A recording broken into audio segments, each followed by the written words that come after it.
ਅੱਜ ਜਲੰਧਰ ਦੇ model town Gurdwara ਸਾਹਿਬ ਦੇ ਬਾਹਰ ਲੱਕੀ ਓਬਰॉय ਨਾਮ ਦੇ ਸ਼ਖਸ ਦਾ ਕਤਲ ਹੋਇਆ ਹੈ। ਇਹ ਕਤਲ ਤੜਕਸਾਰ ਤਕਰੀਬਨ 7 ਤੋਂ 7:30 ਦੇ ਵਿਚਾਲੇ ਹੋਇਆ ਹੈ, ਜਿਸ ਸਮੇਂ ਲੱਕੀ ਓਬਰॉय ਗੁਰਦੁਆਰਾ ਸਾਹਿਬ 'ਚ ਮੱਥਾ ਟੇਕ ਕੇ ਵਾਪਸ ਆ ਕੇ ਆਪਣੀ ਥਾਰ ਰੌਕਸ ਗੱਡੀ ਦੇ ਵਿੱਚ ਬੈਠਿਆ ਹੀ ਸੀ। ਇੱਕ ਸ਼ੂਟਰ ਆਉਂਦਾ ਹੈ ਤੇ ਤਾਬੜਤੋੜ ਗੋਲੀਆਂ ਚਲਾ ਦਿੰਦਾ ਹੈ। ਮੈਡੀਕਲ ਰਿਪੋਰਟ ਦੇ ਮੁਤਾਬਿਕ ਦੱਸਿਆ ਜਾ ਰਿਹਾ ਹੈ ਕਿ 5 ਦੇ ਕਰੀਬ ਗੋਲੀਆਂ ਲੱਕੀ ਓਬਰॉय ਦੇ ਢਿੱਡ ਦੇ ਵਿੱਚ, ਇੱਕ ਗੋਲੀ ਠੋਡੀ ਦੇ ਵਿੱਚ ਲੱਗੀ ਹੋਈ ਸੀ ਤੇ 2 ਗੋਲੀਆਂ ਛੋਹ ਕੇ ਲੰਘੀਆਂ ਹੋਈਆਂ ਸਨ। ਇਸ ਸਭ ਦੇ ਵਿਚਾਲੇ ਵੱਡੇ ਸਵਾਲ ਇਹ ਖੜੇ ਹੁੰਦੇ ਨੇ ਕਿ ਜਿਹੜੀ ਸਰਕਾਰ ਬਾਰ-ਬਾਰ ਸਟੇਜਾਂ ਤੋਂ ਇਹ ਪ੍ਰਚਾਰ ਰਹੀ ਹੋਵੇ ਕਿ ਅਸੀਂ ਆਪਰੇਸ਼ਨ ਪ੍ਰਹਾਰ ਚਲਾਇਆ ਹੈ, ਅਸੀਂ ਗੈਂਗਸਟਰਾਂ ਨੂੰ ਇਹ ਤਾਕੀਦ ਕਰਦੇ ਹਾਂ ਕਿ ਉਹ ਪੰਜਾਬ ਛੱਡ ਜਾਣ, ਨਹੀਂ ਤਾਂ ਉਹਨਾਂ ਦਾ ਹਾਲ ਬੁਰਾ ਹੋਊਗਾ। ਬਾਰ-ਬਾਰ ਸਟੇਜਾਂ ਤੋਂ ਇਹ ਪ੍ਰਚਾਰਿਆ ਜਾਂਦਾ ਹੋਵੇ ਕਿ ਅਸੀਂ ਬਹੁਤ ਚੰਗਾ ਕੰਮ ਕਰ ਰਹੇ ਹਾਂ।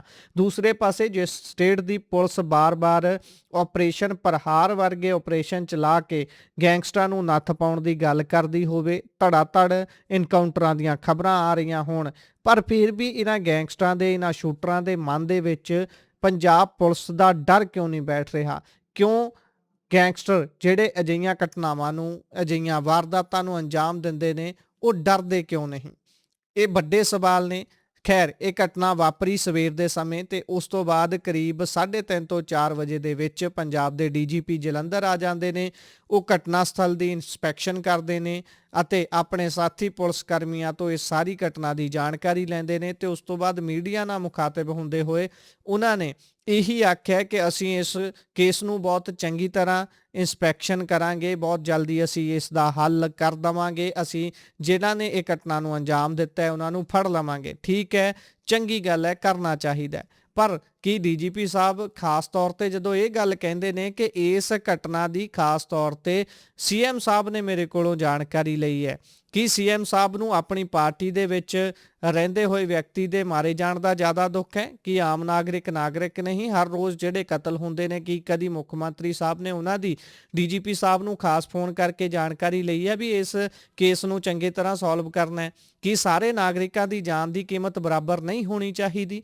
ਜਦੋਂ ਆਪਰੇਸ਼ਨ ਪ੍ਰਹਾਰ ਚੱਲਦਾ ਹੈ, ਪੰਜਾਬ ਸਰਕਾਰ ਦੇ ਵੱਲੋਂ ਡੰਕਾ ਵਜਾਇਆ ਜਾਂਦਾ ਹੈ ਕਿ ਅਸੀਂ ਗੈਂਗਸਟਰਾਂ ਨੂੰ ਨੱਥ ਪਾ ਲਈ ਹੈ, ਅਸੀਂ ਯੁੱਧ ਨਸ਼ਿਆਂ ਵਿਰੁੱਧ ਚਲਾ ਦਿੱਤਾ ਹੈ, ਤਾਂ ਫਿਰ ਇਹ ਕੀ ਹੈ? ਲਗਾਤਾਰ ਹੋ ਰਹੇ ਕਤਲ ਇਹ ਕੇਸ ਵੱਲ ਨੂੰ ਇਸ਼ਾਰਾ ਕਰਦੇ ਨੇ। ਕੀ ਪੰਜਾਬ ਦੇ ਪੁਲਿਸ ਅਧਿਕਾਰੀ, ਕੀ ਪੰਜਾਬ ਦੇ ਕਾਰਜਕਾਰੀ ਡੀਜੀਪੀ, ਪੰਜਾਬ ਦੇ ਸੀਪੀ ਵੱਖ-ਵੱਖ ਅਦਾਲਤਾਂ 'ਚ ਜਾ ਕੇ ਝਾੜਾਂ ਖਾਣ ਦੇ ਲਈ ਬਣੇ ਨੇ? ਕਦੀ ਕਿਸੇ ਅਦਾਲਤ 'ਚ ਜਾ ਕੇ ਝਾੜ ਖਾ ਲਈ, ਕਦੀ ਕਿਸੇ ਪਾਰਲੀਮੈਂਟ ਦੀ ਕਮੇਟੀ ਦੇ ਅੱਗੇ ਜਾ ਕੇ ਝਾੜ ਖਾ ਲਈ। ਪਹਿਲਾਂ ਹੀ ਕਿਉਂ ਮੈਰਿਟ ਦੇ ਆਧਾਰ ਤੇ ਸਹੀ ਤਰੀਕੇ ਦੇ ਨਾਲ ਕੰਮ ਨਹੀਂ ਕੀਤਾ ਜਾਂਦਾ?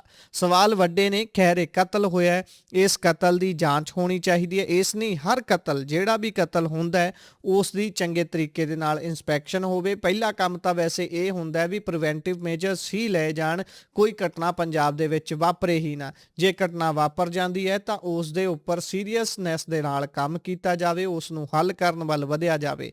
ਤੇ ਅੱਜ ਲੱਕੀ ਓਬਰॉय ਨਾਮ ਦੇ ਇਸ ਸ਼ਖਸ ਦਾ ਕਤਲ ਹੋਇਆ। ਉਸ ਤੋਂ ਬਾਅਦ ਡੀਜੀਪੀ ਸਾਹਿਬ ਨੇ ਵੀ ਆ ਕੇ ਇੱਥੇ ਇੰਸਪੈਕਸ਼ਨ ਕਰ ਲਈ ਹੈ। ਇੱਕ ਤਰੀਕੇ ਨਾਲ ਉਹਨਾਂ ਨੇ ਆਪਣੀ ਗੱਲ ਵੀ ਸੋਸ਼ਲ ਮੀਡੀਆ ਦੇ ਪਲੇਟਫਾਰਮਸ ਤੇ ਡੀਜੀਪੀ ਸਾਹਿਬ ਨੇ ਆਪਣੀ ਗੱਲ ਵੀ ਮੀਡੀਆ ਦੇ ਸਾਹਮਣੇ ਰੱਖੀ ਹੈ। ਪਰ ਇਸ ਸਭ ਦੇ ਵਿਚਾਲੇ ਖਾਸ ਗੱਲ ਇਹ ਹੈ ਕਿ ਸੋਸ਼ਲ ਮੀਡੀਆ ਤੇ ਇੱਕ ਕਥਿਤ ਪੋਸਟ ਤੁਰੀ ਫਿਰੀ ਨਜ਼ਰ ਆ ਰਹੀ ਹੈ। ਜੋਗਾ ਫੁੱਲੜੀਵਾਲ ਨਾਮ ਤੋਂ ਇਹ ਪੋਸਟ ਹੈ। ਇਸ ਪੋਸਟ ਦੇ ਵਿੱਚ ਕੀ ਲਿਖਿਆ ਹੋਇਆ ਤੁਹਾਡੇ ਨਾਲ ਉਸ ਦੀ ਸਾਂਝ ਪਾ ਲੈਂਦੇ ਆ। ਇਸ ਪੋਸਟ ਦੇ ਵਿੱਚ ਲਿਖਿਆ ਹੋਇਆ, ਵਾਹਿਗੁਰੂ ਜੀ ਕਾ ਖਾਲਸਾ ਵਾਹਿਗੁਰੂ ਜੀ ਕੀ ਫਤਿਹ। ਜਿਹੜਾ ਅੱਜ ਲੱਕੀ ਓਬਰॉय ਦਾ ਕਤਲ ਜਲੰਧਰ ਦੇ ਵਿੱਚ ਹੋਇਆ, ਇਸ ਦੀ ਜ਼ਿੰਮੇਵਾਰੀ ਮੈਂ ਜੋਗਾ ਫੁੱਲੜੀਵਾਲ ਲੈਂਦਾ ਹਾਂ। ਇਹ ਕਤਲ ਆਪਾਂ ਆਪਣੀ ਨਿੱਜੀ ਦੁਸ਼ਮਣੀ ਕਾਰਨ ਕਰਵਾਇਆ ਹੈ ਤੇ ਸੋਸ਼ਲ ਮੀਡੀਆ ਤੇ ਇਸ ਨੂੰ ਆਪ ਦਾ ਆਗੂ ਬਣਾ ਕੇ ਵਾਇਰਲ ਕੀਤਾ ਜਾ ਰਿਹਾ ਹੈ। ਇਹ ਸਭ ਕੁਝ ਗਲਤ ਹੈ। ਇਹ ਇੱਕ ਬਹੁਤ ਵੱਡਾ ਨਸ਼ਾ ਤਸਕਰ ਸੀ ਤੇ ਆਪ ਵੀ ਨਸ਼ੇ ਕਰਦਾ ਸੀ। ਇਸ ਦੇ ਸਾਰੇ ਕਾਲੇ ਕੰਮਾਂ ਦੇ ਸਬੂਤ ਸਾਡੇ ਕੋਲ ਨੇ। ਇਹ ਕਤਲ ਖਾਲਸਾ ਕਾਲਜ ਦੀ ਪ੍ਰਧਾਨਗੀ ਕਰਕੇ ਹੋਇਆ ਹੈ ਤੇ ਇਸ ਦੇ ਨਾਲ ਹੀ ਦੱਸ ਦਈਏ, ਇਸ ਨੇ ਆਪਣੇ ਸਾਰੇ ਕਾਲੇ ਕੰਮਾਂ ਨੂੰ ਲੁਕਾਉਣ ਕਰਕੇ ਆਪ ਦਾ ਪੱਲਾ ਫੜਿਆ ਸੀ ਤੇ ਇਹ ਕੋਈ ਵੀ ਲੀਡਰ ਨਹੀਂ, ਸਗੋਂ ਪੁਲਿਸ ਦਾ ਖਾਸ ਮੁਖਬਰ ਸੀ। ਇਹ ਆਪਣੇ ਕਾਲੇ ਕੰਮਾਂ ਕਰਕੇ ਪੁਲਿਸ ਦੇ ਨਾਲ ਸਾਂਝ ਰੱਖਦਾ ਸੀ, ਸਾਡੇ ਭਰਾਵਾਂ ਦਾ ਨੁਕਸਾਨ ਕਰਵਾਉਂਦਾ ਸੀ ਤੇ ਬਾਕੀ ਇਸ ਨੇ ਸਾਡੇ ਬਾਰੇ ਜੋ ਬਕਵਾਸ ਕੀਤੀ ਸੀ, ਇਸ ਦਾ ਜਵਾਬ ਅਸੀਂ ਅੱਜ ਇਸ ਨੂੰ ਦੇ ਦਿੱਤਾ ਹੈ।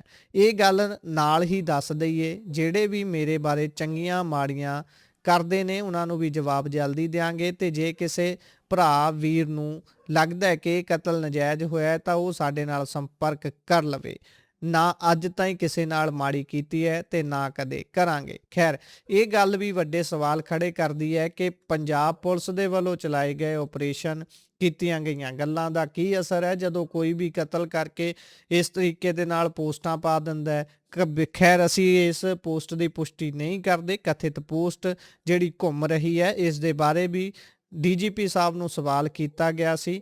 ਉਹਨਾਂ ਨੇ ਪ੍ਰਧਾਨਗੀਆਂ ਨੂੰ ਲੈ ਕੇ ਵੀ ਗੱਲ ਕੀਤੀ ਹੈ ਵੀ ਅਸੀਂ ਜਿਹੜੀਆਂ ਕਾਲਜ ਦੀਆਂ ਪ੍ਰਧਾਨਗੀਆਂ ਪਿੱਛੇ ਕਤਲ ਹੁੰਦੇ ਨੇ, ਇਸ ਦੇ ਬਾਰੇ ਐਜੂਕੇਸ਼ਨ ਡਿਪਾਰਟਮੈਂਟ ਨਾਲ ਗੱਲ ਕਰਾਂਗੇ। ਪਰ ਲਾਅ ਐਂਡ ਆਰਡਰ ਕਿੱਥੇ ਹੈ? ਲਾਅ ਐਂਡ ਆਰਡਰ ਪੰਜਾਬ ਦਾ ਛਿੱਕੇ ਟੰਗਿਆ ਹੋਇਆ ਨਜ਼ਰ ਆ ਰਿਹਾ ਹੈ। ਇੱਕ ਕਤਲ, ਇੱਕ ਤੋਂ ਬਾਅਦ ਅਗਲਾ ਕਤਲ, ਅਗਲੇ ਤੋਂ ਬਾਅਦ ਤੀਜਾ ਕਤਲ, ਲਗਾਤਾਰ ਕਤਲ ਆਏ ਦਿਨ ਅਸੀਂ ਦੇਖ ਰਹੇ ਹਾਂ।